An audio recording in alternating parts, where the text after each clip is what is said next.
text. Aquesta càtedra neix amb la voluntat d'atendre dues voluntats.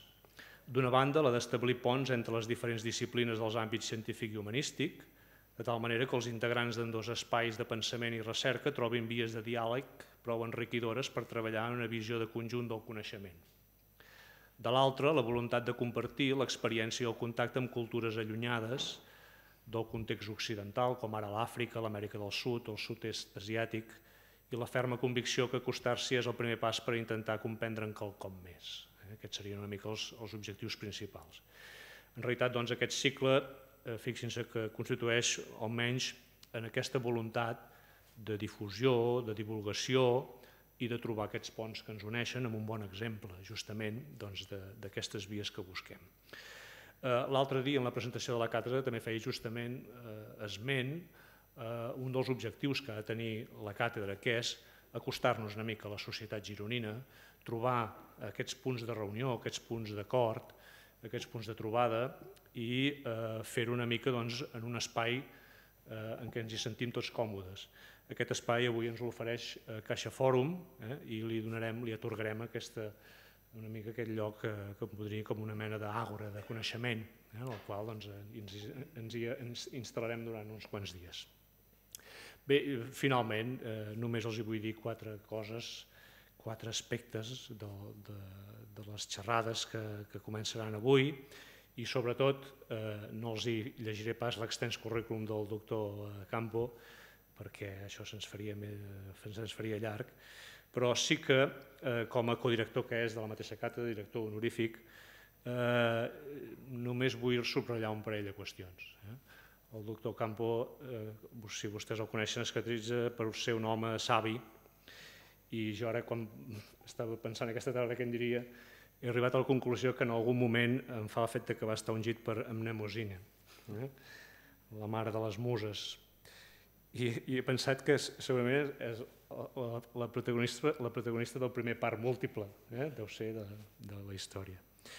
Bé, em fa l'efecte que aquest poder que li dona el coneixement, aquesta auctoritas, ve donada sobretot pel coneixement. I el doctor Campo n'atresora molt de coneixement i jo estic segur que avui en gaudiran força d'aquestes lliçons que ens impartirà. Què no queria? No queria un curs d'Història de la Medicina. El curs d'Història de la Medicina es dona a les facultats de Medicina. A Girona no, però normalment es dona a la facultat de Medicina i per tant Història de la Medicina hi ha volums molt grans i fantàstics, Pedro Lain Entralgo i altres 40 més que són capaços i que hem llegit tots i per tant els teniu allà i en això jo puc col·laborar.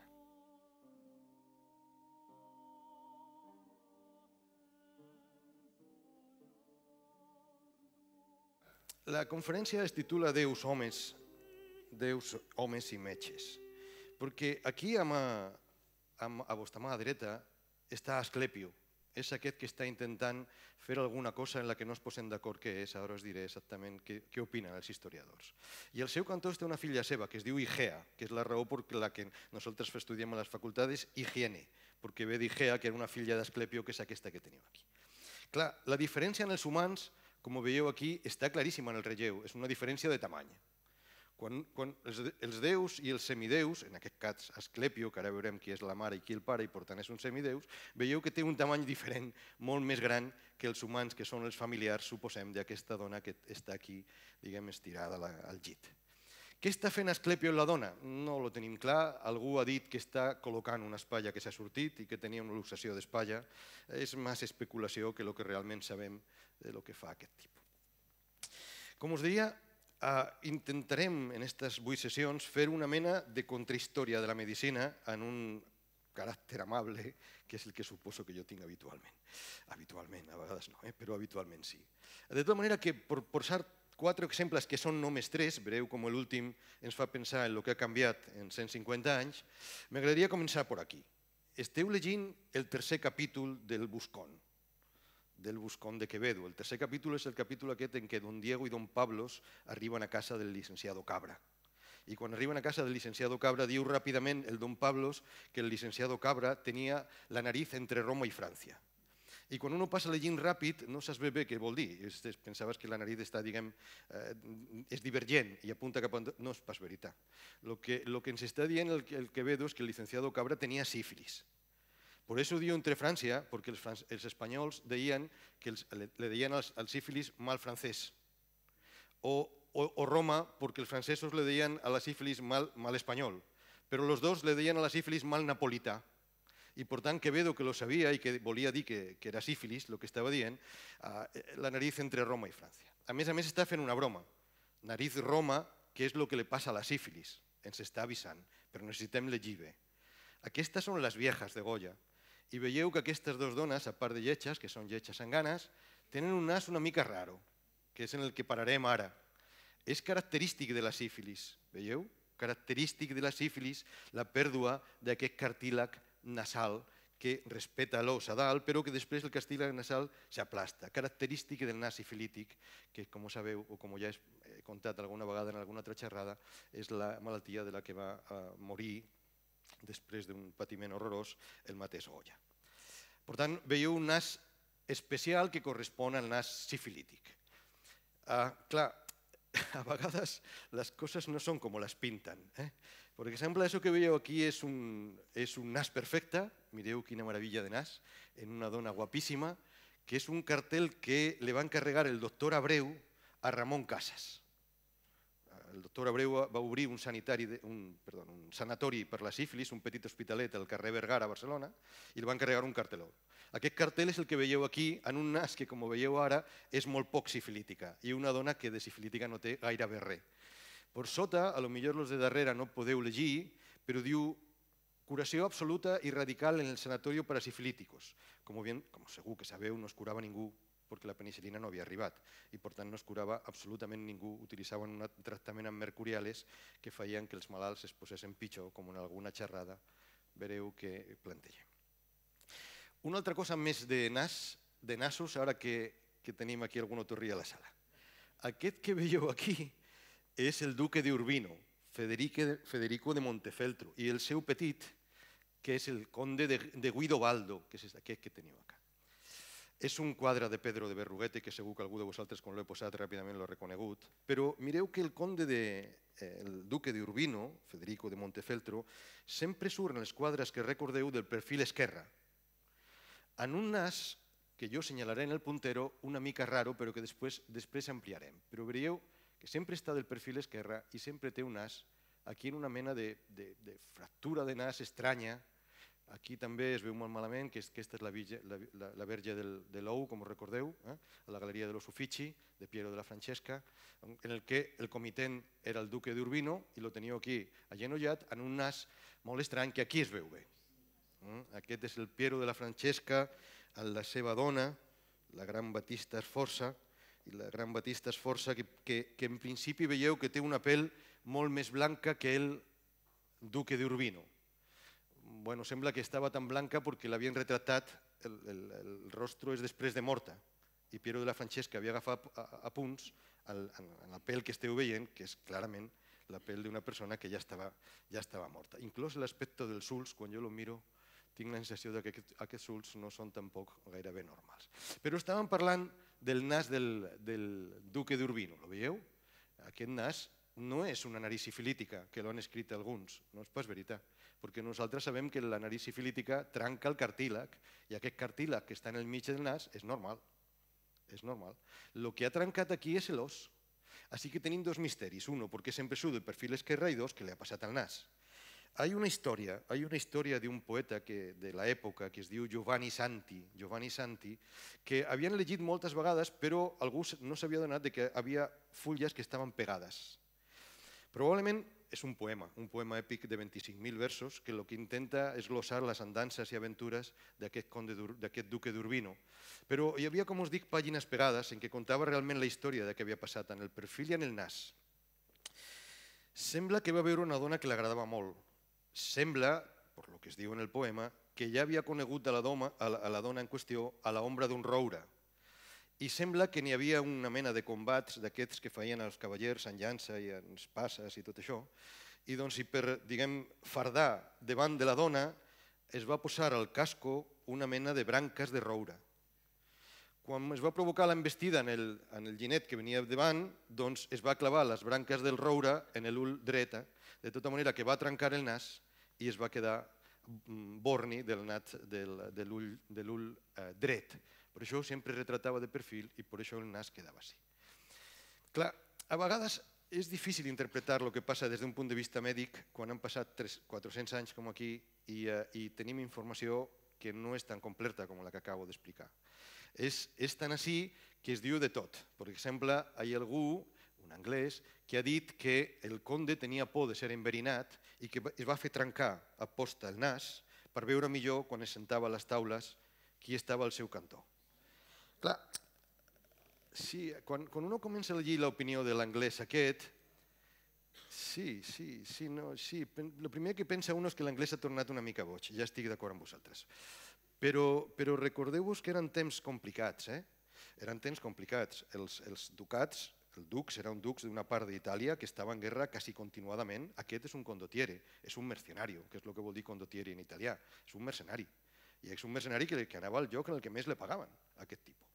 I doncs, clar, suposo que si has barallat amb molta gent, la possibilitat que t'enverinin és una mica més gran.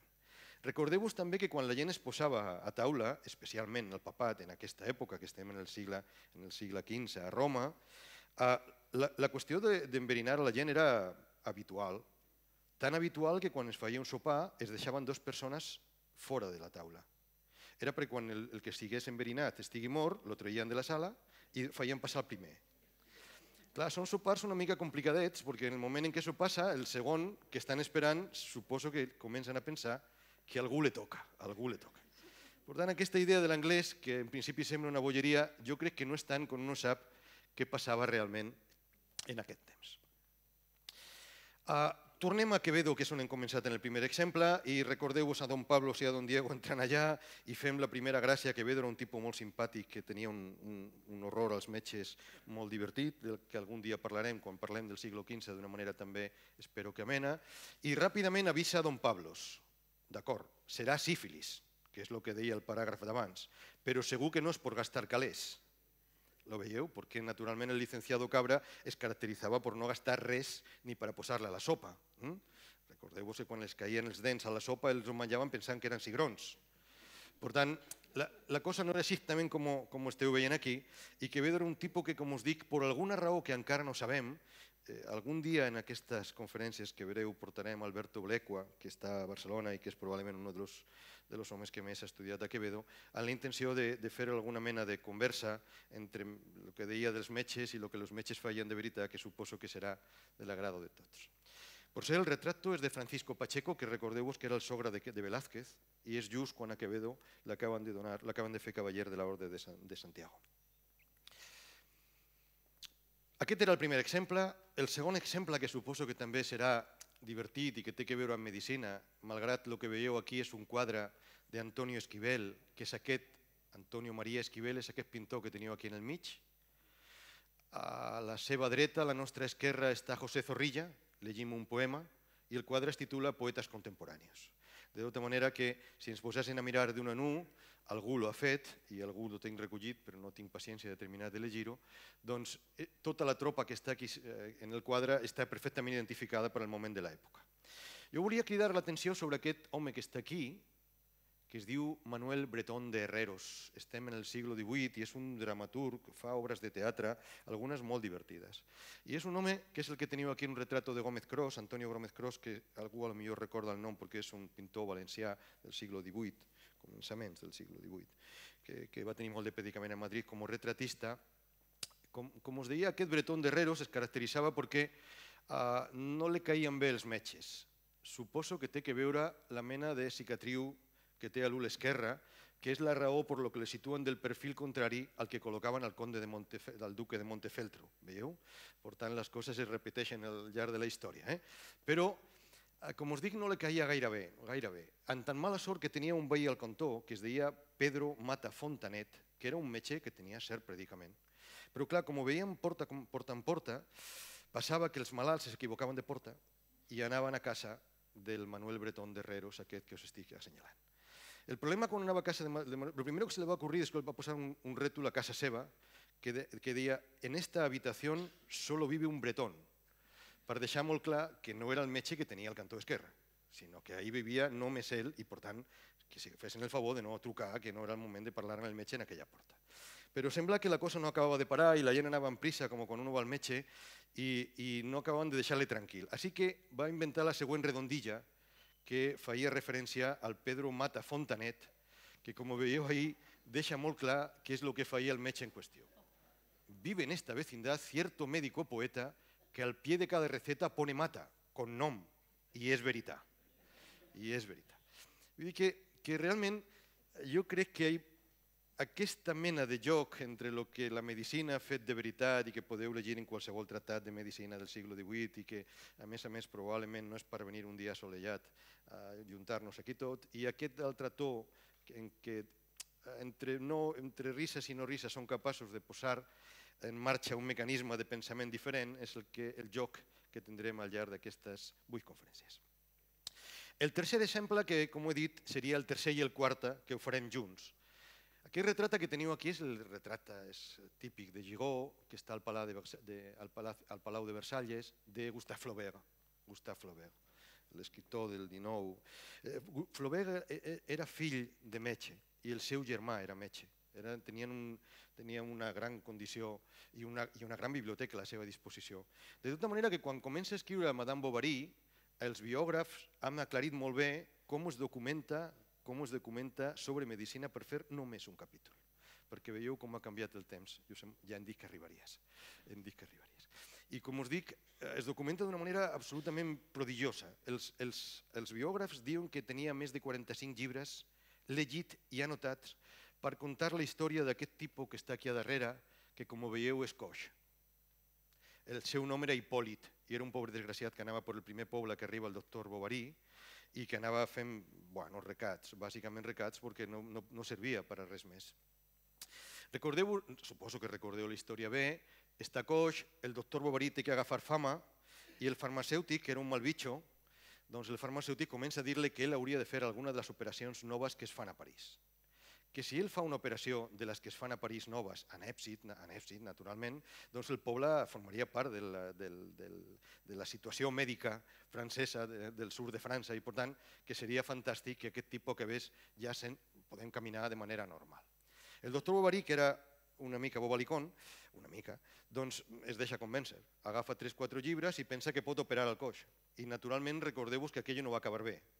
Primer perquè després de l'operació li va posar unes tablilles i un menatge, doncs i quan va començar l'olor, el coix es queixava, però quan el coix es queixava el pobre Hipòlit deia, a mi em fa molt de mal, recordeu el capítol, i deia, no li fa mal, no pot ser que li faci mal. Ara els metges han deixat de llegir literatura, jo crec que és un error. El mateix que passava fa 150 anys torna a passar ara. L'operem i dius, no li fa mal? No li farà mal. És exactament el mateix que li diuen a l'Hipòlit. No li farà mal. Vostè estigui tranquil que va tot bé. El quart dia, quan comencen a sentir el pudor, comencen a pensar que alguna cosa està passant important. Així que li treuen el venatge i la cama està absolutament gangrenada, completament gangrenada. En el qual el farmacèutic li diu al metge, alguna cosa tindràs que fer ara, que has fet tu l'operació. Diu, però si jo ja no sé amputar, què farem ara? Jo tampoc sé amputar. Doncs i manen a buscar un metge que està al poble del cantó, que entra en el poble com entren els metges quan li truca un altre, absolutament inflat, explicant que ell sí que és un professor, cosa que continua passant per els hospitals, de la mateixa manera que fa 150 anys escrivia. L'Hipòlit va sortir viu, però en una cama de pal, com us recordeu, una cama de fusta. I la Madame Bovary, és aquest quadre preciós de Les Fériaux, que és la mort de Madame Bovary, perquè acaba en un altre fet mèdic. El fet mèdic en qüestió és que el mosso de farmàcia, que estava una mica enamorat d'ella, li deixa la clau, ella deixa oberta la porta de la farmàcia, agafa l'arsènic i se suïcida en la ingestió d'arsènic, per ser una ingestió d'arsènic que està absolutament fascinantment ben contada en l'últim capítol en què ell torna a llegir, suposo, els textos de l'època i torna a recollir primer com ho vomita, després com el vòmit surt negre, veieu? El vòmit surt negre, per això el llençol està tacat de negre, que és típic de l'arsènic, de l'hemorràgia que provoca l'arsènic immediatament després. Però us havia dit, aquest és un tercer exemple que és un quart. Han passat uns quants anys, Flaubert era un gran escriptor i era un gran investigador I aquest és l'últim premi d'Herralde de novel·la de l'any passat. Jo tinc aquest vici de la lectura i vaig llegint de tot i des de fa molts anys vaig recollint tot el que té a veure amb medicina, és de formació professional. L'escriu una noia, per cert, la novel·la està bé, abans de que comenci, perquè si començo després vereu que semblarà que estic emprenyat i no. La novel·la és una bona novel·la, està ben escrita, són dos parelles molt estranyes, de gent molt estranyes, que intenten anar primer a París i després a Amèrica i es van creuant els viatges i també la manera en què la gent es va fent gran, gent jove, està bé, la novel·la es pot llegir bé, el castellà és relativament bo. Però clar, tenim un problema en la documentació mèdica, que vereu ara mateix. Uno dels quatre que us estic contant, es posa malalt. No sabem bé de què es posa malalt. Jo he llegit dues vegades i jo en atenció a veure si dic, escolta, no, la malaltia és molt estranya, el tipus ve de Sicília i ens donen a pensar que és una malaltia que té un component familiar, però no està clar què està passant, no està clar. El que sí està clar és que aquí a començar diu clarament d'una dona, d'una amiga seva, que tenia el costum de sortir per París i veure-se i en fi, tenia un munt d'amants per el camí i diu això que com a frase queda molt bé. Mi amiga acabó con una hernia en el hígado y una deuda en el banco. És preciós com a frase. Està sortint, cada nit està sortint i per tant acaba con una hernia, la deuda en el banco l'entenem i la hernia en el hígado ara parlarem d'ella. Ambas le impidieron volver a salir de noche en varios meses. La frase es perfecta. El problema es que hernias de hígado no n'hi ha. Hernias de hígado jo crec que és l'únic òrgan que no és hernia. Al lo qual tenim un problemón quan comencem a llegir, perquè no és hèrnia. L'hígado, probablement, com us dic, és l'únic òrgan que no és de hèrnia. Clar, aquest amic seu arriba a París, està morint, té una relació amb ell molt intensa i una mica platònica i lo fiquen a la unitat de cures intensives. De tota manera que veieu que estem al final de la novel·la, al principi estem a la pàgina 40, ara ja estem a punt de terminar la novel·la. I el pobre home es veu que s'està morint. I mireu que la documentació mèdica, us he saltat lo del mig per no avorrir-vos tota la tarda en la novel·la en qüestió i poder començar a parlar de coses diferents, és espectacular. El monitor media l'arrítmia cardíaca, que és l'únic que no fa un monitor. El monitor pot mesurar la tensió arterial, la saturació, la freqüència cardíaca, però l'arrítmia segur que no. L'arrítmia la tindrà que llegir un metge. Inclús els monitors nous no són capaços de dir-nos quina arrítmia té. I normalment quan ho diuen en aquests programes informàtics horrorosos que han ficat ara, no encerten per ara mai. Però com està en la unitat de cures intensives, la dona ja no para. Ja ha agafat carrerilla en això de la medicina, que és fàcil, com tothom sap, i doncs diu, ja està, jo me lío. I el tipus que té un respirador en la boca, com ho veieu aquí, l'explica la malaltia. És un miracle. Ara estem davant d'un miracle absolut, perquè un tipus amb un respirador en la boca no pot parlar. I a més, si està en la unitat de cures intensives, ella no pot passar. En la qual tenim realment un problemón que ell ja acaba dient que és la raó per la que veieu que estic satiritzant, perquè jo crec que aquesta frase que ja queda al final de la novel·la me va molestar un pelín. Un pelín. En fin, en términos taurinos diríamos, se ha venido arriba, i mireu que el primer que fa és carregar contra els metges. No he llegit res, me da igual el que fa el monitor, me da igual tot, però jo carrego contra els metges. Bueno, l'única cosa que estic d'acord en ella és en això que diu a la meitat de la novel·la. En això sí que estic d'acord, veieu? A vegades, els artistes no tenen la humilitat que tenim nosaltres, que és quan no sabem, preguntem, que és una cosa. Jo tinc un molt bon amic, que és un escriptor de Girona molt important, pots escriure i necessita alguna cosa de medicina, passa el següent. Me truca per telèfon, me diu, Fran, tens una ampolla de vi? Quasi sempre tinc una ampolla de vi. Molt bé, arriba a casa i pregunta, tu què saps de psiquiatria dels anys 20? Res. És una resposta, però tinc llibres. I acaba fent una novel·la en què no diu bestieses relacionades amb la psiquiatria dels anys 20 perquè ha tornat a revisar tot el que passava en la psiquiatria dels anys 20.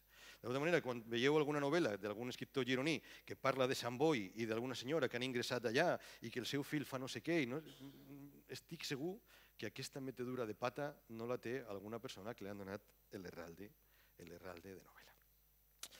Bueno, jo crec que en aquests 3 exemples queda clar què faré les 8 setmanes aquestes. És presentar-vos aspectes mèdics que jo crec que tenen una part amena, en algun moment divertida, i després veure moltes imatges que guarden relació amb el que es feia en medicina, per exemple, que és on comencem avui, en l'època grega, que és on intentarem arribar.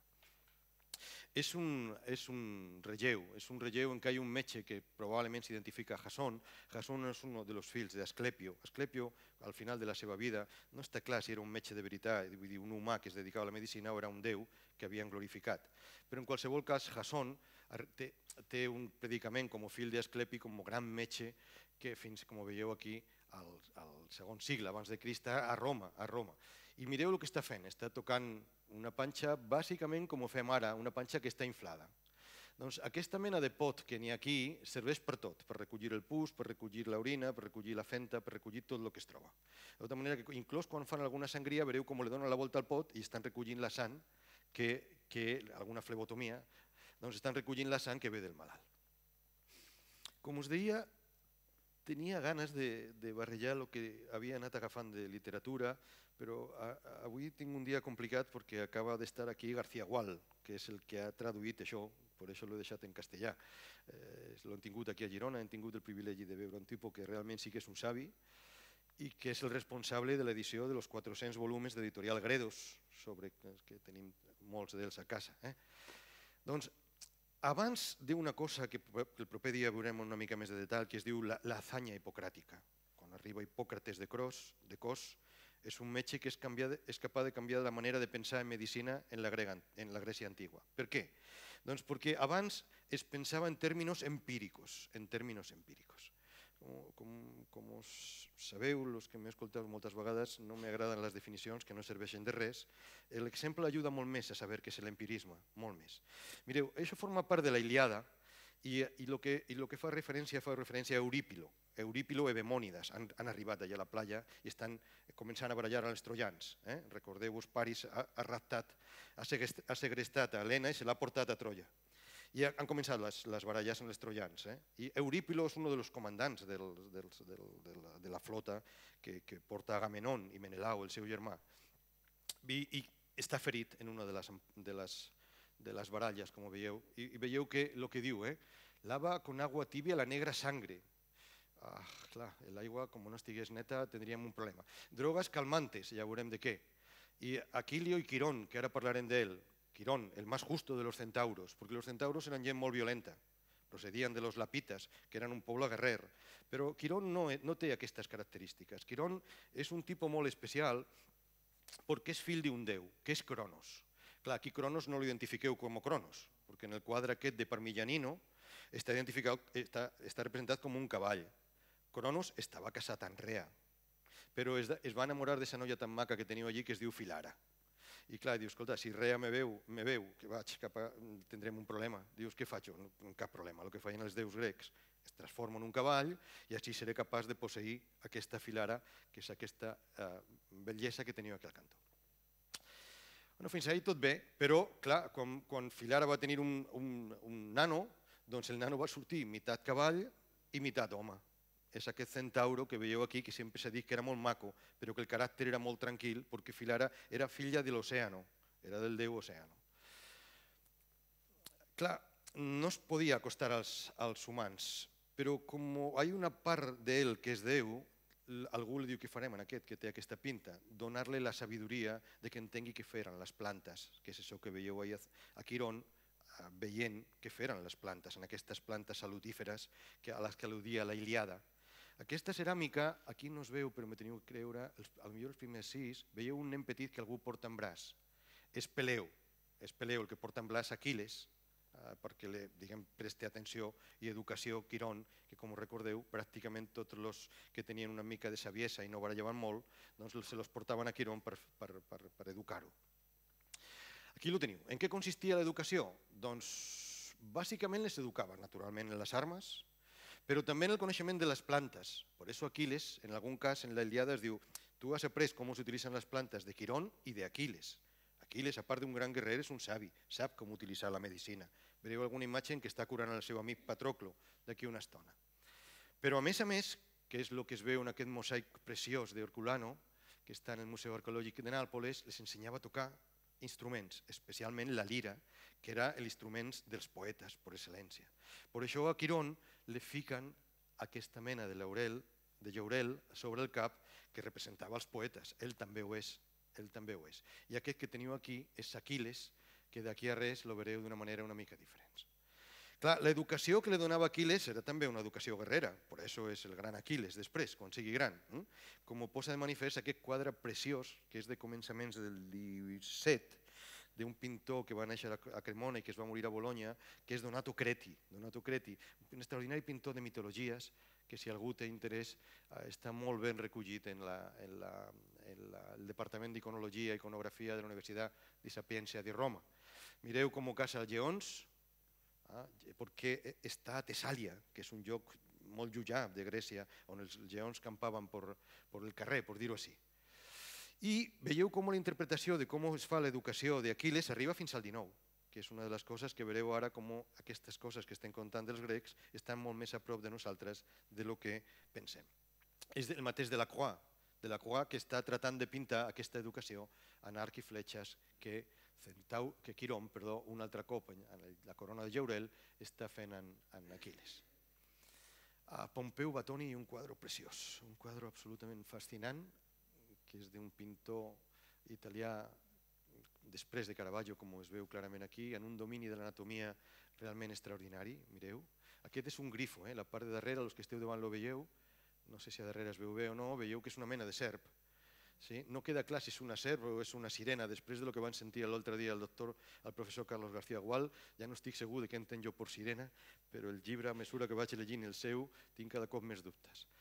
Aquest és Quirón, aquesta Atena, la gran diosa de la guerra, i aquest és Aquiles treballant, com ho veieu aquí, perquè immediatament després, perquè ningú sàpiga que és el gran guerrer, lo ficaran en les filles d'Èlide, on es descobrirà després que és Aquiles, però en principi ningú ho sabrà, que és aquesta primera entrada que veieu.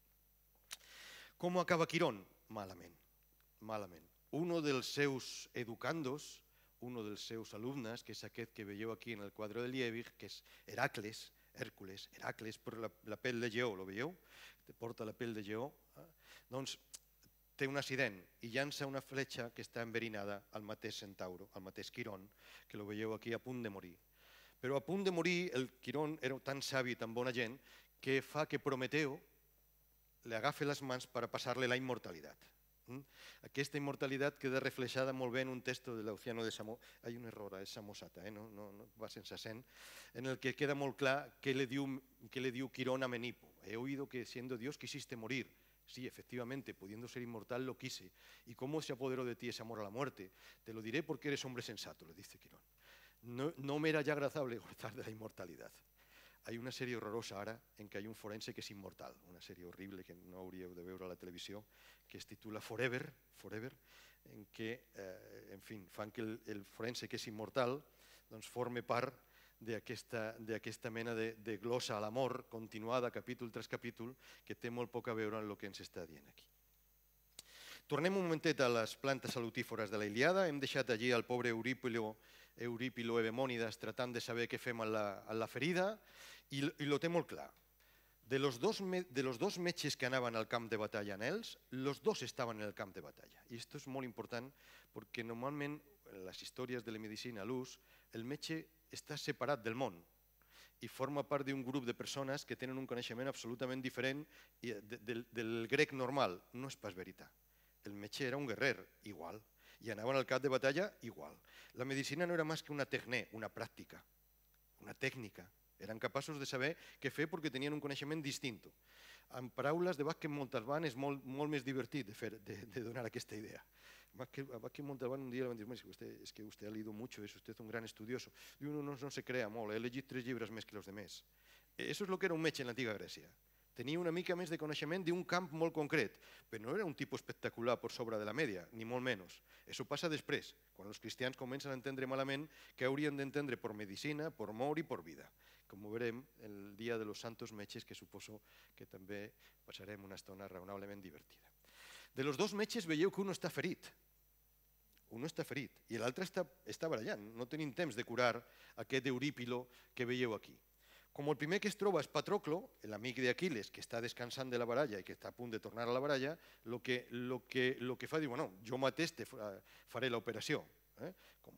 Hem de suposar que Aquiles, que tenia coneixements mèdics, li havia passat al seu amic algun dels coneixements mèdics de los que estem parlant. Quan vaig passar per el paràgraf, quan estava llegint, i vaig passar per allà i vaig pensar, bueno, una daga, sí, una daga, no? Una daga d'aquelles, diguem, àrabes, petites, corbades, en les que, diguem, la fletxa, podem fer una petita incisió i fer que la fletxa quede, la punta de la llança quede lliure per fer pujar. Però després vaig començar a pensar, per què estàs pensant que la daga és petita? Per què estàs pensant que la daga és petita? I crec que aquí és on serà divertit de veure què en teníem per daga. En això feien les operacions. Estic segur, perquè lo teniu aquí perfectament reflexat, en un relleu del Museu Arqueològic de Nàpols. Veieu, aquest no és com Eurípilo Hemònides, aquest no l'han, diguem, afletxat, però, sinó que l'han donat una llançada. Veieu la llança que ve d'aquí? I en la daga, que tenia només de 25 centímetres, la daga grega era com a mínim de 25 centímetres. Doncs és en el que feien l'operació. Clar, normalment les coses no acabaven bé, bàsicament per infeccions, que moltes vegades estan molt ben descrites, especialment en el capítol d'epidèmies del Corpus Hipocràtic, que algun dia suposo que en aquestes xerrades passarem per allà. Bueno, veieu com acaba la qüestió, el tipus lo posen sobre una pell de brau, que era una cosa com curatòria, i aquest empirisme consistia en, si deixem la llança dintre, es moriran més, per tant, traiem la llança. Això vol dir empirisme. Si posem aquesta herba que m'he trobat per el camí, es moriran menys, per tant, posem la herba. Estan pensant sobre el que es fa en medicina? No, estan utilitzant coses que simplement en medicina van funcionant. Clar, ara sembla ciència-ficció, però és exactament com van descobrir la digoxina. La digoxina que utilitzen els malalts del cor és exactament com es va descobrir. Veien que els gossos menjaven una planta, els gossos tenien taquicàrdia i algú es moria. Però algú es va fixar i diu, escolta, fa taquicàrdia, segur que és del cor. Doncs això ha terminat en una pastilleta que ara la gent pren perfectament sense pensar com. És només que una planta. En un extracte que nosaltres hem, diguem, identificat com a tal. Clar, i d'on sortia el coneixement anatòmic per fer això? Bàsicament de ferides de guerra, com aquesta que veieu en una ceràmica d'aquestes del segle V, que s'identifiquen fàcilment per aquest dibuix geomètric de color negre i color, en color, negre i en color, en el que es veu Aquil·les, veieu? Que està matant a Pentesilea, la reina de les Amazones. O en aquestes coses que passaven en el camp de batalla. És el mateix Aquil·les que està tratant de curar a Patroclo en una ferida de guerra.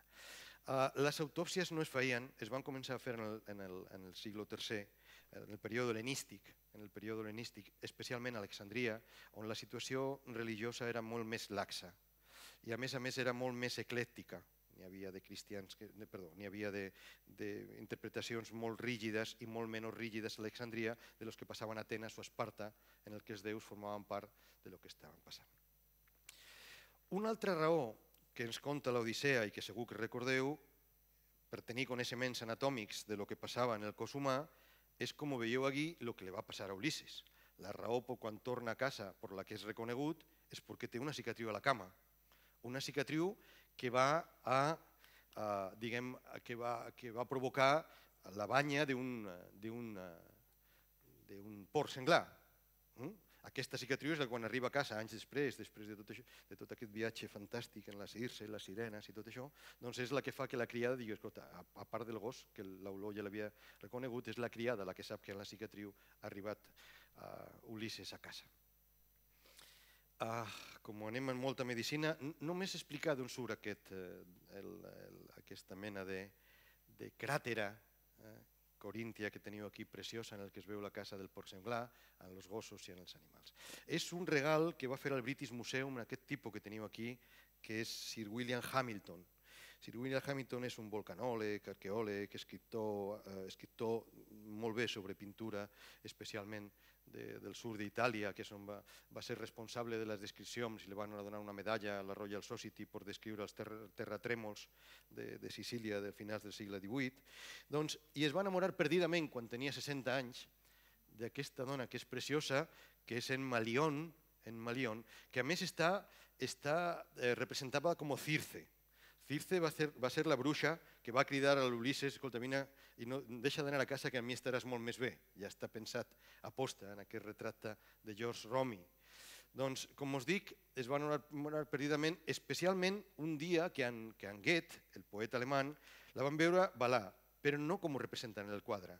el que diu les conversacions amb Wilkerman és que la dona ballava nua i per tant hi havia molt de predicament en torno a les reunions que es feien quan ella ballava. I aquí representa com una mena una bailarina que els grecs pensaven que estava posseïda pels déus. Una mena que en algun lloc també podeu veure com bacants. I de fet, la pintora, que és una pintora no especialment bona, veieu el que fa en el ropatge tratant de representar el que feien els grecs, els escultors grecs arcaics, pegant els vestits a la dona perquè allò sigui més sensual. Com recordeu, suposo, allò no va quedar bé, no va acabar bé la història d'amor, i doncs va terminar marxant-se ràpidament després de casar-se amb el Sir William Hamilton amb l'almirante Nelson, amb Lord Nelson, que és en el que va passar la seva vida.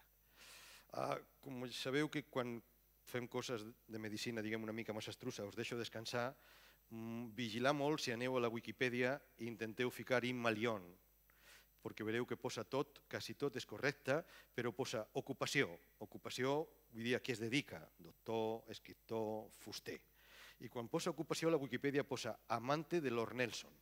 No estic segur que això sigui una ocupació, probablement és un estat temporal, però és el que posa realment en l'enciclopèdia aquesta que a vegades es té que comprovar molt i molt quan intentes utilitzar-la per treballar o preparar qualsevol cosa. Bé, la primera part, per tant, queda jo crec raonablement explicada, que és aquesta part d'empirisme. La segona part, amb la que s'entenia la medicina abans, com us dic, de l'arribada de l'azanya hipocràtica, que intentarem parlar d'ella proper dia, és la màgia. Clar, aquesta màgia feia que els homes que en la Ilíada anaven els vaixells cap a Troia estiguéssim absolutament espantats, com és raonable, perquè els troians eren tipus amb molt mala llet. Doncs en la qual el primer que feien era aquestes lustracions. Lustracions no significa posar-se net, significa fer sacrificis. Lustrar ara, el verbo en castellà i en català, significa posar net qualsevol cosa, especialment metals. Aquí no, estan sacrificant animals. Estan sacrificant animals perquè el vapor de la grassa és el que més les agrada als déus. Zeus, el que menja és grassa. L'agrada molt. Tant és així que quan Prometeu té que enganyar-le, no li dona grassa, li dona els ossos. I és la que es lia i per lo que Zeus s'emprenya en Prometeu. Per tant, veieu com aquestes il·lustracions provoquen que els déus estiguin amb mi i que a mi no me passi res. És un pensament purament màgic que ara ens sembla molt grec. Ens sembla molt grec i com fa 3.000 anys tothom començarà a pensar que això no té res a veure amb el que fem en medicina avui i jo crec que aquesta mena de contrahistòria de la medicina que estic intentant teniu que tornar a repensar-ho una mica. Ara diguem una confiança en la tècnica, especialment en l'aparato, que simplement és mentida. Absolutament mentida. Si algun dia us dona per pensar-ho amb calma i tranquil·litat, veureu com aquesta confiança que hem posat en els aparatos no serveix de res. I com us dic, aquest pensament màgic, això és una cosa que passava a Canàries fa només 80 anys. És un ensalmo. És un ensalmo, que la gent deia, quan la dona quedava embarassada, l'ensalmo es deia a la porta de la casa de la dona que quedava embarassada. San Bartolomé se levantó, pies y manos se lavó, por el camino caminó. Con el Señor se encontró y estas palabras le habló. ¿Dónde vas, Bartolomé? En busca de ti, Señor. Vuélvete, Bartolomé, que yo te daré tal don que en la casa que tú entres no caiga piedra ni rayo, ni muera mujer de parto, ni criatura de espanto. Per tant, a Sant Bartolomé l'ensalmo se li deia fa 80 anys a les Illes Canàries. Hi ha un ensalmo absolutament igual que aquest que es fa a Cuba. La mateixa, a Cuba penseu que no té res a veure des del punt de vista religiós en les Canàries. I es feia exactament igual, el mateix Santo Sant Bartolomé, la idea de que la dona no morís de part, intentem que sigui viva. I per cert, recordeu-vos en una idea absolutament màgica que ha durat fins fa ben poc, que és que els nanos es podien morir d'un ensurt. Si al nano li fèiem un ensurt molt gros, el nano es moria de l'ensurt. Aquesta idea que es transmet, com veieu aquí en el 48, que fa 4 dies, és característica i és una idea màgica de les que encara estem a la medicina de manera molt més habitual de lo que pensem. Alguns de los que estem a Àfrica, miro per acá perquè aquí hem tingut algú en una cosa que hem deixat passar, és absolutament màgica, que ens va passar i va ser molt divertida, perquè van tenir un avortament, una dona quan estaven a Butembo, al nord del Congo, perduts del món, no sé què fem allí, en un quatrimotor que un dia es mata, en fi, aquesta és una història més llarga. El cas és que com la dona havia tingut un avortament, el primer que van fer és matar una cabra. per començar. Cabra que ens va menjar, te recordes del que estic parlant? Diu, primer de tot matem la cabra. Què estan fent? Estan utilitzant un pensament purament màgic. La dona ha tingut un avortament, no entenem per què, però d'entrada matem la cabra. Val? Té sentit, hi ha una part d'avortaments que fa una brucela, la brucela melitensis, per los abortos de la cabra. I què passa a les dones? Ells no saben res de la brucela melitensis, però la cabra se la carreguen. Un pensament absolutament màgic en un pensament empíric que dura fins a ara mateix en el nord del Congo, quan nosaltres viatgem cap allà. Doncs l'última cosa que farem és veure el gran déu de la medicina, que és Asclepio. Asclepio és just el pas previ al gran Hipòcrates. Asclepio comença a pensar en medicina com l'entenem ara 2.000 anys, 3.000 anys després. I com veieu, aquí se l'invoca. Ven hijo de Asclepio. Després ens dirà Ovidio 40 vegades. Els Asclèpiades són els metges. Els fills que són els metges ja són semideus, estan a l'alçada d'Asclepio, són fills seus, Polidario, Macaon, tota aquesta gent ja té un coneixement molt més superior a la gent normal. I aquest és Asclepio, aquest és Asclepion o Asclepios o Esculapio en llatí, Esculapio, que com veieu aquí ens entretindrem el proper dia en aquesta mena de serp que està al símbol dels farmacèutics i que la setmana que ve aclarirem per què precisament el símbol del farmacèutic i per què no. Aquesta mena de serp que tots els asclepis s'haurien de tenir a prop i que veureu que sortirà per 40 llocs i que és molt fàcil de recordar.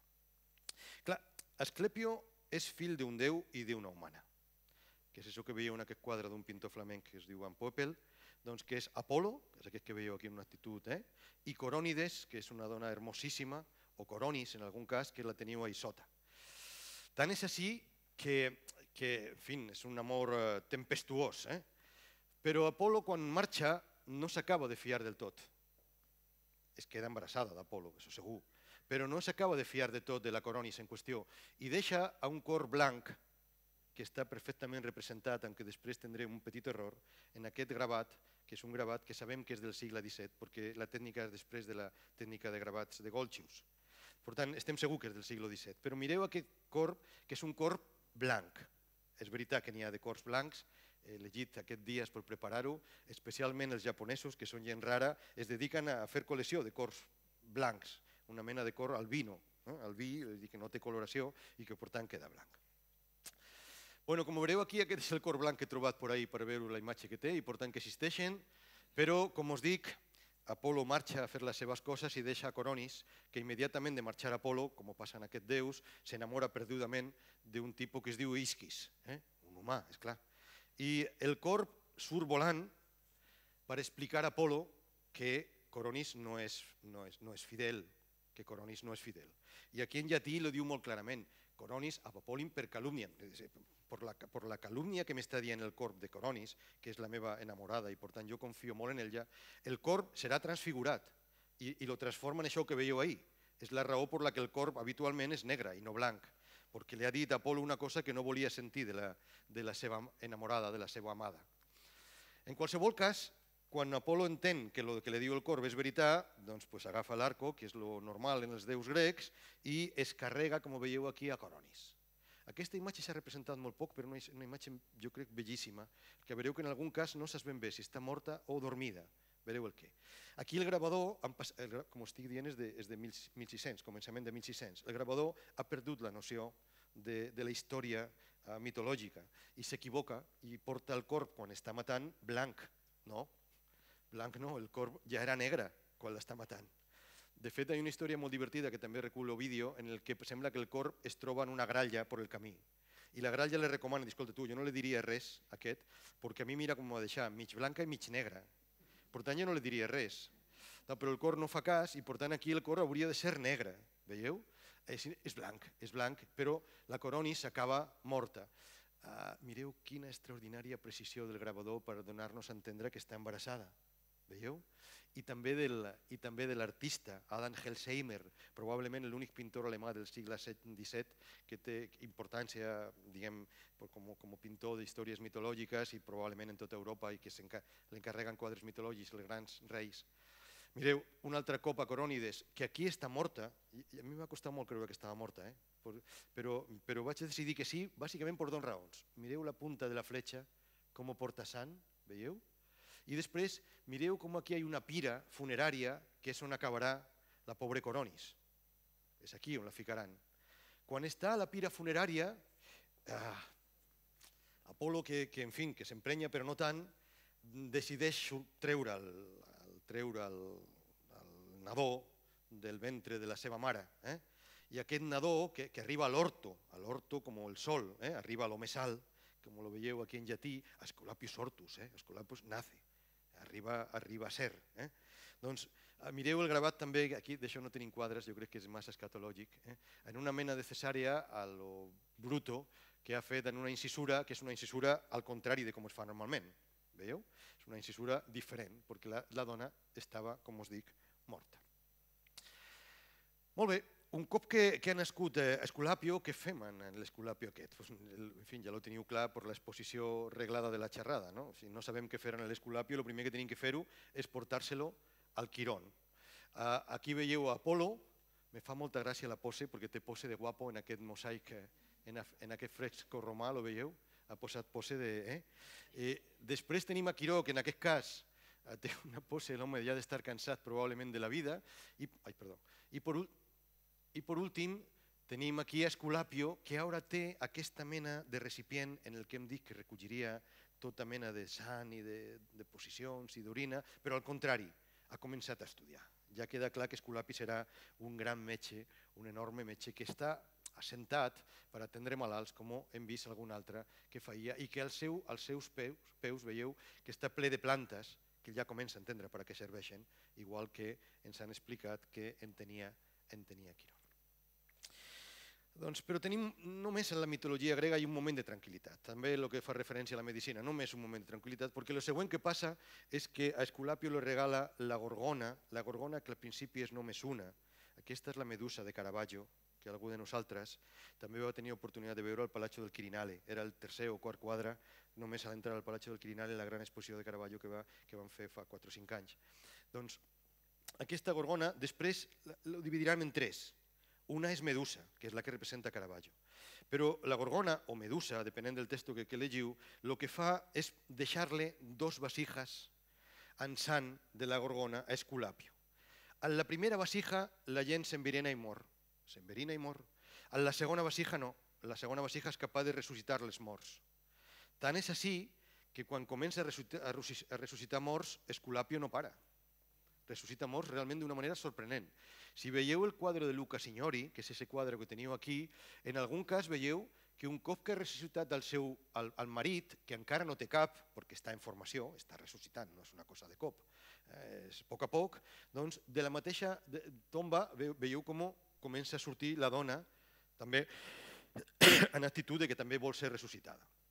Clar, Zeus quan veu això que està ressuscitat no anem pas bé, perquè si continuem així no necessitarem ni metges. Doncs clar, Esculapio té un naixement que està molt a prop de la mort. Per això els metges estem també a vegades una mica a prop d'aquest fet luctuós. Però una cosa és això i una altra cosa és que aquest tipus comença a ressuscitar. I per tant pren la decisió de carregar-se a Esculapio. Se lo carrega. Apolo s'emprenya tant que Apolo pren la decisió de, diguem en vengança, doncs matar els cíclops. Diu, molt bé, tu t'has carregat a Esculapi, que era fill meu, a Esclepión, que era fill meu, jo me carrego als cíclops, que és això que teniu aquí, que veieu aquí que són secs, però tenen un ul aquí a dalt en el que poden veure, i aquí veieu Apolo com us va carregant, cíclop tras cíclop, tots els que troba per el camí. Hi ha una altra història relacionada amb la mort d'Esclepión, i en això terminem avui, per després començar el proper dia en els templos d'Esclepión, en què es feia dintre, que veureu que és una part també molt divertida de la història de la medicina, que a vegades no s'explica bé i jo crec que és amena, doncs que diu que Esclepión lo va matar Zeus no per lo de ressuscitar a morts, que tampoc eren tants, sinó perquè va cobrar. Els metges no cobraven. De fet, fem un jurament hipocràtic per no cobrar, que quede molt clar a los metges de la sala que algun hi ha. El jurament que hem fet tots, almenys en la meva època, deixava molt clar que nosaltres no cobraven. Els que ens recordem el jurament, normalment no toquem calés i cobra la secretària, naturalment, alguna cosa. Però en general queda clar que el metge no toca calés. Lo jurem al terminar la facultat, ens fan un acte solemne, ens posen el birrete i ens diu, escolta, vostè no hauria de cobrar, lo jurem en el jurament hipocràtic. És la raó per la que jo crec que per ara no he tocat mai calés i intentaré mantenir el jurament. Sembla que Asclepio no. Sembla que Asclepio veieu que feia lo del dellò, aquest és Asclepio, fent l'atenció del malalt, una flebotomia en el recipient que li ha donat la volta per recollir la sang, veieu? Però immediatament després manava a l'enano aquest, veieu? Al petit aquest, a dir, escolta, ja t'ha fet la flebotomia, l'esculapio se'n va, però tu la pasta. Zeus que va veure que cobrava de manera interpuesta, en un intermig, doncs va decidir que lo borrava de la fat de la terra. Doncs jo crec que si us sembla bé lo deixem aquí. A partir del proper dia, en aquest Esculapio, ens entretindrem bàsicament explicant què passa en la serp, què passa en los templos d'Esculapio, que és una cosa molt divertida, en el que la gent fa una mena de son curatiu, que veureu que naturalment serveix per fer alguna cosa des d'un punt de vista literari molt divertida, i si no teniu ninguna pregunta, lo deixem aquí fins dimecres que ve, si no passa res. Merci per la vostra atenció. No es canseu.